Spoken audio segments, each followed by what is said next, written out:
Hello, everybody. I think we are live. I have not done an Instagram live video in quite some time, a while, and thought that I would try it and do kind of a Q&A for this new project that I have called Music Business for Weirdos, which is my kind of working title for my music business kind of consulting project. So I'll just tell you a very quick bit about me. And incidentally, I will put this up afterwards for people who are interested in watching it. So just in case you're not familiar with me, I think most people on planet Earth are not familiar with me. I will tell you that I am a guitar player, I'm a producer, I'm a composer, I am an arranger. I do many things in music. I come from a jazz background, but have gotten more involved in the, hello, Caleb, and everybody else who's joining. Good to see you. I have done lots of different things over the years. I kind of have a background in jazz and got more involved with the downtown music scene through my association with John Zorn. I've been working with John for about 20 years, and he's a good friend and has kind of been my mentor for a long time. Or I kind of saw him as a mentor for a long time. I now I lead a band called Zion 80, which does a mix of Afrobeat music and Jewish music and jazz. We've toured the world. We've put out 4 records. We've done a lot of things. I co-lead a record label called Chant Records with my partner in crime, Shanir Blumenkrantz, and on from there. If people have other questions about what I do, feel free to ask. Over the pandemic, I did some workshops on music business. I figured people were sitting home, hopefully not sick, with not much to do, especially people in my music community who were not able to perform live and things like that. So I said, hey, maybe musicians would want to kind of up their, thank you, Caleb. I appreciate it. That's a reference to my day job. I have a day job. I'm a musician with a day job, a rock star with a day job, if you will. And I gave these workshops during the beginning of the pandemic, and I found that people were really interested in learning some things that I had built my skills and didn't know about, but learned about mostly through running the record label, but also through putting out my own music. That includes, looking at the new music business as a really major paradigm shift in the way that the music business runs. I think especially for independent, smaller, non-mainstream, non-big label musicians. These are people like me. I've toured around the world. I've played with great people. I've done all kinds of things. I have a day job, but I'm also a professional musician. A lot of my friends who are professional musicians do it full time.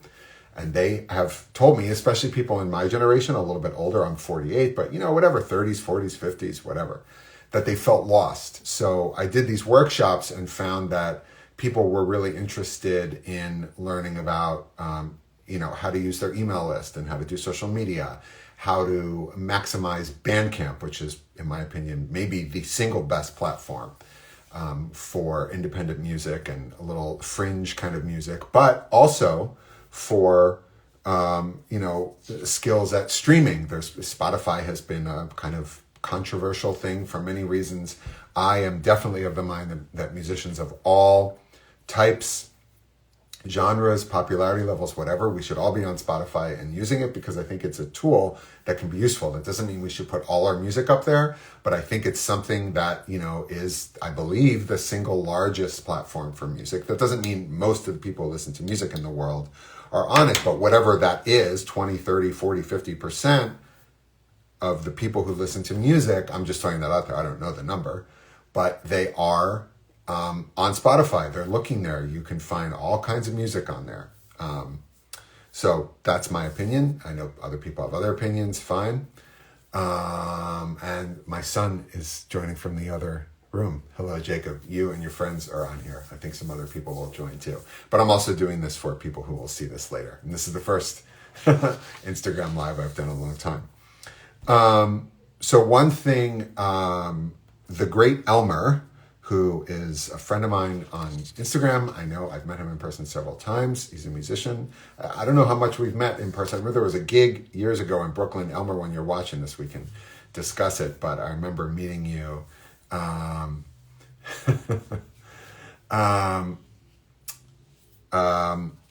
a gig that I did in Brooklyn years back. So he has a question, which I'll answer. It's a great question. I've given it some thought. I want to kind of think out loud on it a little bit. He's not able to be here on the live video today, but he messaged me earlier and, had a good question about this Q&A, music business for weirdos. And then if people don't have other questions who are not my son and his friends, I'm happy to answer your music business questions, guys, but if you have any, other things like sports and things like that, I don't know about. Jacob can answer your questions much better than me. But here's his question, and I'll talk about it, and Elmer can see this later. So he says, how does a musician reconcile a difference between himself or herself and how the audience views him? For example, if you define your band as hardcore, but the audience considers you new wave, what do you do marketing-wise? How much should your fans define you and your marketing? Choice of venues, imaging on merchandise, etc. That's a great question. I think my default answer is that you have to define it, but you have to use the feedback that's coming to you as kind of a bit of a guide. As far as like when actual genre is listed, something Spotify or Bandcamp or something like that, or if you're targeting, fans in, let's say, a Facebook or Instagram ad campaign, I would trust yourself to know the genre you are. That being said, I think that the way that fans perceive you often is kind of a window into a reality bigger than your own perception of what you do. So it could be, you could use that as a way to kind of create a unique and interesting kind of tagline for your band. So it, like you define your band as hardcore, but the audience considers you new wave. So the first thing I want to know is like, why do they consider you new wave? Are you a hardcore band with a synthesizer? Do you have harmonies? Is there a vocal quality to it? Is there something that the drummer's doing that sounds more like a new wave thing than a hardcore thing? That would be interesting to look at. And also say to yourself, like, okay, maybe it could be like this is just, the first thing that comes to my mind, but like you could kind of define yourself as, a hardcore band for new wave fans or something like that, or be more specific on what's new wave. Is Joy Division new wave? I don't know. Depeche Mode, like, I don't know. Do a hardcore cover of a Depeche Mode song, like play with that a little bit. And I think that you can come up with some interesting things that way. But if like you're really like, the other thing that comes to mind is like, how big is your audience? If you have like a small local following and let's say you play at new wave clubs and your fans like new wave music, but you're playing hardcore. Okay, when you go online, when you want to do something a little bigger, when you're going to put out a record and put a press release out, you may want to lead with what your larger audience will respond to. If there's 100 people in your town that are into you because, for whatever reason, that's not necessarily what you should use, I think, to define your direction, but it certainly can be something that informs it. But that is a good question. I also took down some notes about kind of general things that I wanted to discuss. And obviously it's hard to see who's watching, but if you're just joining in, this is a Q&A about music business for weirdos, which is kind of my business where I do consulting. I do, workshops, videos. I have a mailing list. You can sign up at jonmadof.com. You will get a PDF entitled 10 Mistakes Weirdo Musicians Make and How to Avoid Them. This is just a printout of the first page. My daughter asked me if I was writing a book the other day. I was like, that's not a bad idea. But for now, it's just a PDF. I use this in some videos to show you, like, this is what you get. It's a PDF. This is just a printout of it. But it's 10, here you can see, I like that. 10 mistakes weirdo musicians make and how to avoid them. There's a lot of things in there that I found, my experience over the years with, like, weirdo musician. Thank you, Caleb. It's no H in John, but thank you.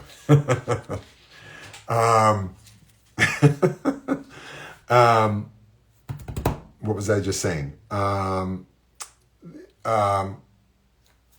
So there are, I forgot what I was saying, because my son and his friends are leaving some very cute comments. Thank you guys. Anyway, so I have this PDF. In my experience, I saw, as I learned about this paradigm shift of the new music business, I was learning about, thank you, the PDF, yes. I was learning about things like how Bandcamp works, how digital distribution works, what options there are for physical releases, meaning CDs and vinyl and things like that in the new paradigm. Now, a lot of people, especially younger people, don't listen to music in physical form, but CDs and vinyl are still used a lot in crowdfunding campaigns. Over the summer, last summer, I did a handmade, actually, you know what? I'll get it. Hold on. I did a handmade CD. Let's see if I have any here. No, I don't think it's here. My band Zion 80, I did a remix album for the band, and I made these CDs. I hand painted them. I hand painted the covers. I put this little card in. And this was something, and I sold these for $50. Each one was unique. I painted them. My daughter helped me paint some of them. Each one is unique. I numbered it. I only made 50. I sold about 20 so far, but just putting it out there, and the CD here, this one of the spindles, that's the remix. And so not only was I able to kind of reuse an existing album and do a remix, but I made a physical thing that was kind of the opposite of digital. Thank you, Jason. I appreciate it. And thanks for watching. Jason Wayne Sneed is on, and he has a great record that we just put out with Toshinori Kondo, who unfortunately has passed away, but it's a beautiful record to check out on Chant. Guardians of the Most Cosmic Shrine. Let me know if I got that name right or wrong, Jason. But anyway, like, everybody's listening to music streaming, on Spotify, even on Bandcamp you can stream it, etc. But also a physical CD is like, is something special and unique that, yes, thank you, Jason. A physical CD is something unique that is kind of the opposite of listening on Spotify. The album is on Spotify too. You can check it out. Zion 80, Warriors RMX, Warriors Remix. Anyway, so as I started, I did these workshops, found that people were interested. So as I was learning about the new music business, I also saw the disconnect between kind of what a lot of musicians had in their mind that they wanted or that they were used to from an older model, an older paradigm of record labels and physical releases and physical distribution to record stores that, that used to be a big thing. And now we're in this new paradigm. So I just wrote down a few notes. And again, if people have questions, I'm happy to ask them. But as anybody who's seen me before knows, I'm happy also just to talk by myself, because that's what I do a lot. Talking to the camera, talking to whoever will listen, or nobody. But I do think that there are many reasons why it's really an incredible time to be an independent artist right now. And the main reason is because we as artists can, for, I think, relatively small investment of time and energy and money. I'm not talking about making the music. Let's say you have the music made, but for a relatively small investment of time and energy and money and a little hard work and doing some research and finding out where your people are and what journalists to contact and what playlists are good to target on Spotify, you can start to build an audience of people. And you don't need a gatekeeper of a label or a manager or a physical distributor or anything like that to get your music out there, to have your music heard by an international audience, and to start building that up. There are obviously downsides to it. Streaming doesn't pay like other models do. Even it's a different thing. It shouldn't pay what other things do. It's not the same thing. I'm not saying that Spotify's revenue model is fair, or that its CEO isn't kind of shady with like arms, like investing in some kind of arms dealer. Like that's crazy, but that's the world we live in. But you can use it and build up a kind of hybridized system of some physical releases, and reach the music freaks at Bandcamp. The Bandcamp fans who don't want an MP3 download, they want a lossless FLAC download, and that I'm good. Jay, thank you. My son is in the other room asking me if I need more water. Thank you, sir. I'm good. They want some kind of lossless file that you can hear the sampling rate different. You're in all the places and doing all the things. And if you kind of work to systematize, which is another thing that I think is very important, systematize things, make it so that you don't feel overwhelmed, that you make a list of things that need to be done. You've done your research and say, you know what, maybe you don't need Bandcamp right now. Maybe you want to say, okay, I'm gonna hold off on Bandcamp, or maybe I'll put one record there. I'll focus on Spotify for a little while. Then I'll go back to Bandcamp. Then I'll do something else. It doesn't have to be done all at once. But if it's systematized and kind of made efficient, you can do a lot and start to build up your audience. So systematization, if that's a word, systematizing is really important, making it efficient. Also delegating. Like I said, have had the pleasure and pain of running a record label for the last 5 years. And we're very, lucky to have a great musician who is our assistant. He's on the label. His name is Ben Holmes. He's a great trumpet player. And he is our assistant at the label, and he works for us. He does a lot of the work. We pay him from the revenue and are able to delegate some of those tasks. That's really, really important. One other thing while we're talking about, or rather shifting a little bit to social media, I'm just going through the list, and again, I'm going to stay on for just about 5 more minutes. If people have questions, that's great. And if you're watching this after the fact, if you comment and leave a question, I can get back to you.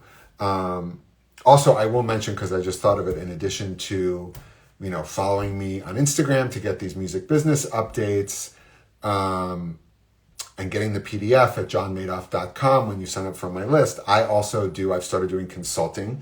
I'm working with several musicians right now, putting together a kind of release plans and overall business plans, social media strategies, things like that. I have a lot of experience with it. And what I'm doing is Caleb, you have to tell me what kind of music you're playing. Also, Caleb and Andrew, you each have to tell me, without Googling it, you have to tell me your favorite Ornette Coleman album that can prove your worthiness. It's like if I was doing a baseball Instagram live and I didn't know anything about the '89 Chicago Cubs, I don't know. You guys got to prove your knowledge on the avant-garde music front. Or you could tell me Ornette Coleman or Cecil Taylor, who you like better, and then we can go from there.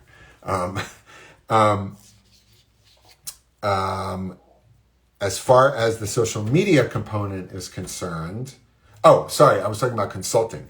If you DM me here and you see this video, I also offer consulting for musicians, like I said, and I'm happy to talk to somebody. If you think it might be a good match, call me. I offer like a free, 20-minute consulting call. No expectations, no strings attached, just to see if we would be, a good match working together. Because I have been lucky enough to find clients so far who really are in my wheelhouse. It's not a stylistic thing. It's music business for weirdos. I'm calling it that for a reason, because if somebody sees it and they're like, what is that, weirdo? Like, that's weird. I don't want to have anything to do with that. Like, that's fine. You probably won't benefit from it. My goal is not to help an aspiring pop musician, get on a playlist with 1 million followers. That's not what I do. That's not what I know about it. And that's not any judgment or anything on that. It's a different game. It's a different thing. What I think the major difference is that independent musicians, in my opinion, should be focusing on quality over quantity. A small group of dedicated fans, not too small, not too big, whatever that means. They have this thing about if you can find 1,000 true fans who are willing to each pay you $100 a year for whatever you do, like that's a living, It's not about 1 million people engaging a little bit. It's about much fewer people engaging a lot. That's why something like this, when I put this out, like fans of my band Zion 80 were like, yeah, let me get one of those. Like I said, I only made 50. I didn't sell them out, but $50 a pop. I paid for the record to be made. I got some remixes done by my friend Kobe Israelite in London. And Kurha, Curtis Hasselbring did a remix. I did a remix. My friend Eden Pearlstein and a DJ named Smoke, who's on the West Coast. Am I forgetting anyone? Kurha, Kobe Israelite. No, that's everyone. And it was a lot of fun, so that's how that album went down. So I'm going to, what did Caleb say? I've been called weird my whole life. This is motivating. Thank you. I appreciate it. Me too. So the other thing that I would say is important to think about, one of the other things, there are many things, is that when you are on social media as an artist, as a weirdo artist, we often have I was going to say contentious. It's not contentious.